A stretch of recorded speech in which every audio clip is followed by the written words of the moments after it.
plus tarder, on commence. Vous avez vu de toute façon, je ne peux pas vous faire de surprise, cette carte-là dans les photos avant la vidéo. Je suis vraiment contente. Grâce à mon instant enveloppe, je pense de plus en plus à faire des cartes de formats différents. Donc, c'est comme si j'ai toute ma référence, toute mon inspiration, mes idées sont dans les formats de cartes ici. Et je suis sûre que je vais toujours avoir une enveloppe pour aller avec. Donc, c'est parti de ça. Alors, je voulais faire un petit raton qui sort sa tête d'un petit trou dans un arbre, par exemple. Mais finalement, j'ai fini par faire un plus gros trou. Je l'ai mis quand même assez foncé parce qu'il est à l'intérieur.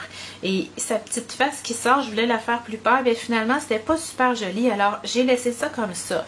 Ce qui vient agrémenter le tout, c'est les petits champignons, mais aussi les touches de Crystal Effect que vous voyez ici. Alors, je la fais rapidement devant vous. Alors, ça, c'est pour faire changement. C'était pour faire mon rappel avec le petit gazon. Et un de mes buts aussi, c'était d'utiliser les ciseaux à franges ici de Stampin' Up. Écoutez, ils sont vraiment pas chers, là. J'ai acheté ça et je les avais pas beaucoup utilisés. Donc, c'est ça, tout simplement, mon inspiration de base. Alors, j'ai ma base de cartes couleur café, donc 4 pouces par 8 pouces. Et ici, dans le 3 3/4 Doux Suède. Alors, on commence tout simplement. J'ai pris la perforatrice 1 3/4, mais j'aurais pu vraiment prendre plus petit. Et finalement, j'ai décidé d'y aller avec ça et je suis très contente. Ça, on pourrait le garder pour l'enveloppe si on veut cacheter notre enveloppe avec ça et mettre, je sais pas moi, un petit champignon de plus. Là, ça serait sur le rabat de l'enveloppe ou quelque chose comme ça. On ne gaspille pas. OK? Donc, ici, je viens tout de suite coller ça avec des dimensionneurs et je colle pas ça avec de la colle parce que je veux me laisser de l'espace pour aller glisser. J'appelle ça de la petite mousse là à l'intérieur du trou. Alors je mets un dimensionneur en haut mais je n'en mets pas en bas pour me laisser le lousse d'en rajouter. Je vais glisser ça à l'intérieur. Pour moi, c'est plus facile. Là, avant de coller, j'ai oublié quelque chose. Je ne l'ai pas fait sur mon échantillon de base, mais je vais venir ici, aller juste un petit peu ancrer. Vous allez voir comment ça va ajouter encore plus de profondeur.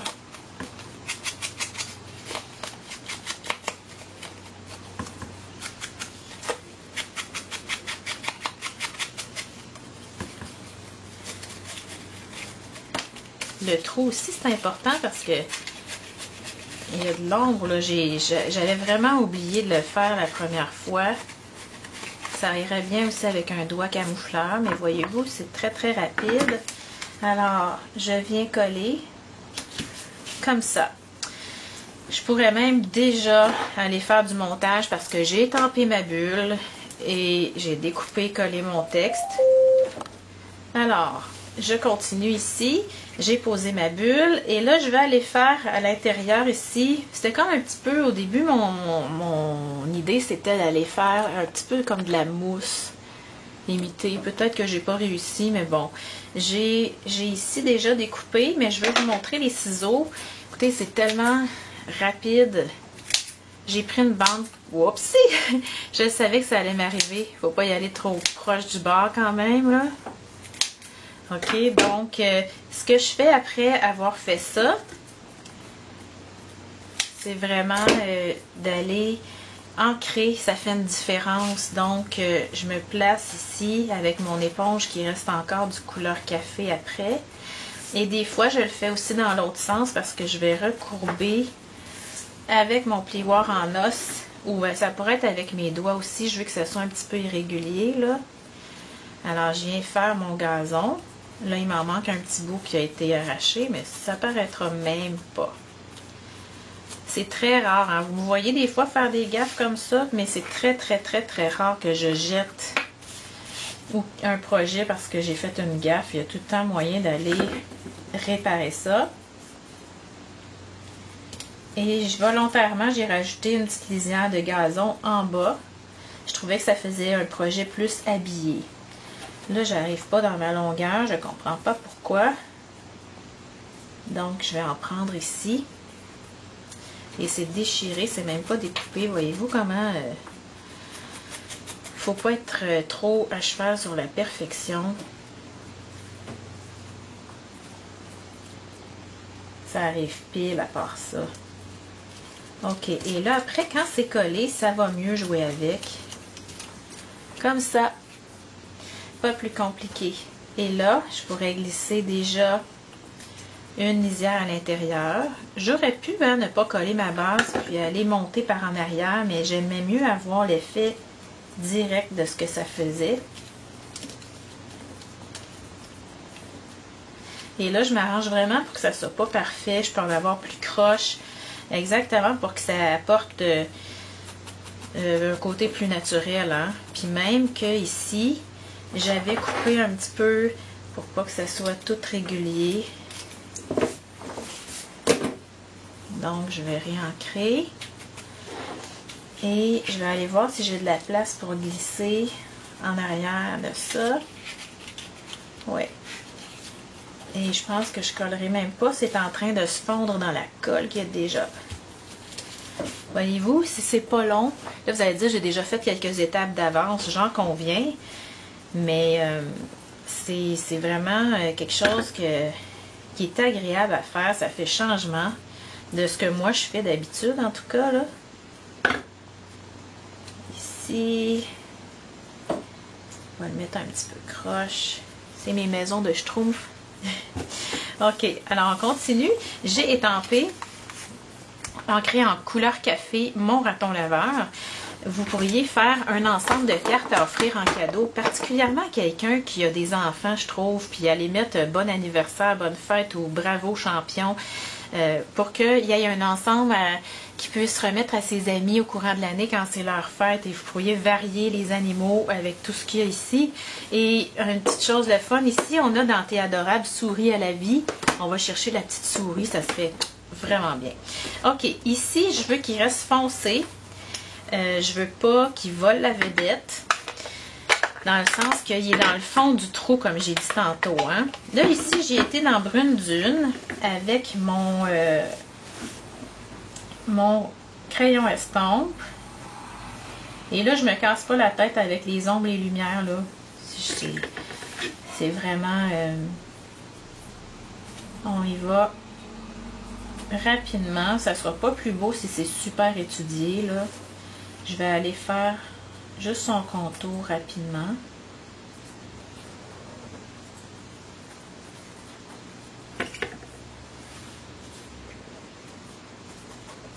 Et je pense que j'avais même fini par le faire au complet. Alors voilà, c'est pas plus compliqué. Vous pourriez aussi rajouter une petite ligne dans le bas pour l'ombrage. Et là, c'est la partie découpage. Je vais lui couper la tête. Qu'on lui tranche la tête. Ça vous dit quelque chose, ça? Dans Alice. OK, alors j'y vais rapidement. Et on va lui enlever effectivement la tête pour la faire sortir par le petit trou. Ça aurait pu faire une carte aussi. J'aurais pu offrir ça, faire un pliage original. Tu sais, il y a tout le temps plein de possibilités, là.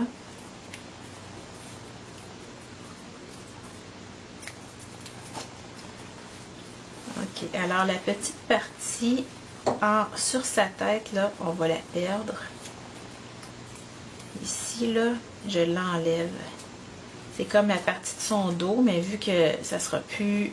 sa tête sera plus soudée à son corps, ça donne plus grand-chose. Alors, on y va.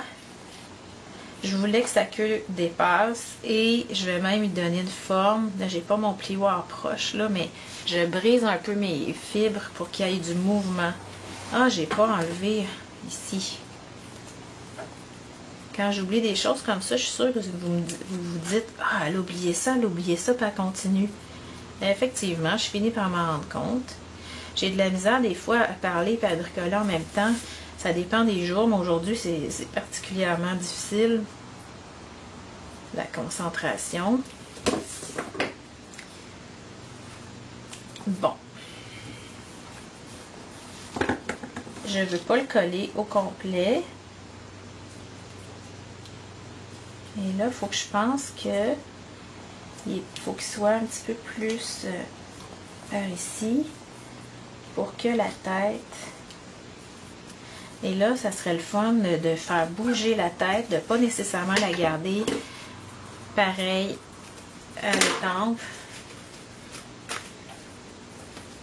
Je viens mettre un petit dimensionneur, ce que j'avais pas fait sur...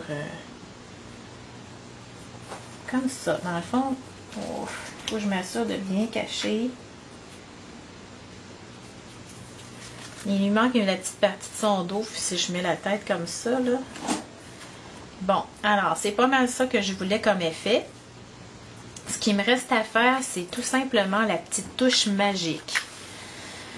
Alors, Stampin' Up vend du Crystal Effect. Le Crystal Effect, c'est vraiment quelque chose de génial. Ça se peut des fois que le bout se bouche. Ici, on prend une petite aiguille et on va débloquer.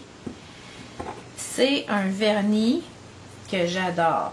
On en met de l'épaisseur à peu près qu'on veut. C'est sûr, plus on en met épais, plus ça prend du temps à sécher. Mais ça apporte vraiment de la brillance. Ça apporte de la 3 dimensions dans notre projet. Alors, j'ai laissé ça comme ça.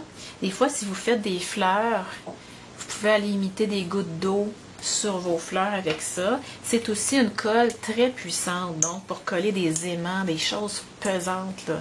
Donc, le Crystal Effect, c'est numéro 1. La seule chose, quand vous faites ça, allez la mettre à part, j'ai oublié, allez la mettre à part pour sécher, parce que si vous avez quelqu'un qui rentre dans votre atelier et qui voit ça, ne pourra pas s'empêcher de toucher et de dire c'est quoi ça, mettre son doigt dedans et ruiner votre projet. Ça se répare quand même difficilement. Là, on peut remettre une couche, mais il faut faire attention. Alors, regardez comme c'est mignon. Ce que je vais faire ensuite, ça va être d'aller...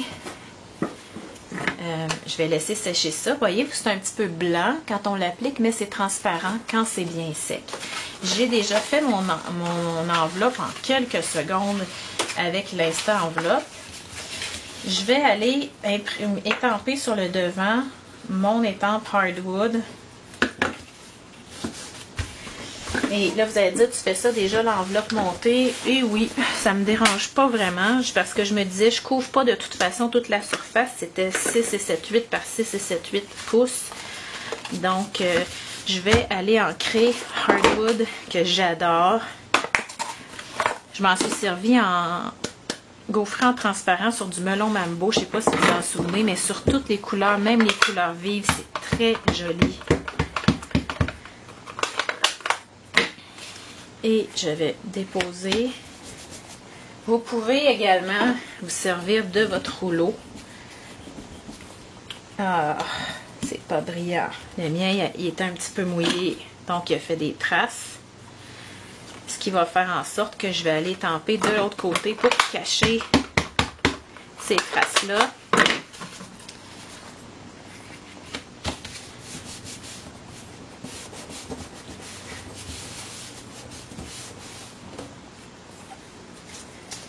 Voilà, tu sais, ça étend peut-être pas partout, là, vu qu'elle est déjà montée. Je ne m'attendais pas à le faire de ce côté-là.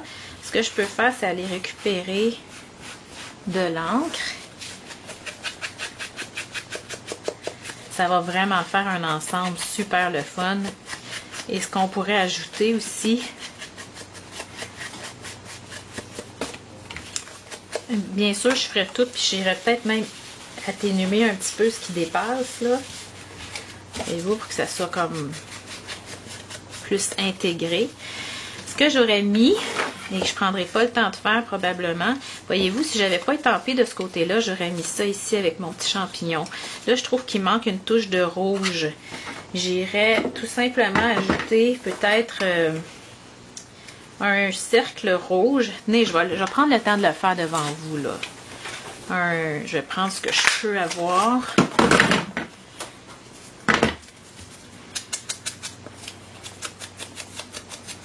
C'est comme ça que mes projets se font. Il n'y a jamais rien qui est planifié.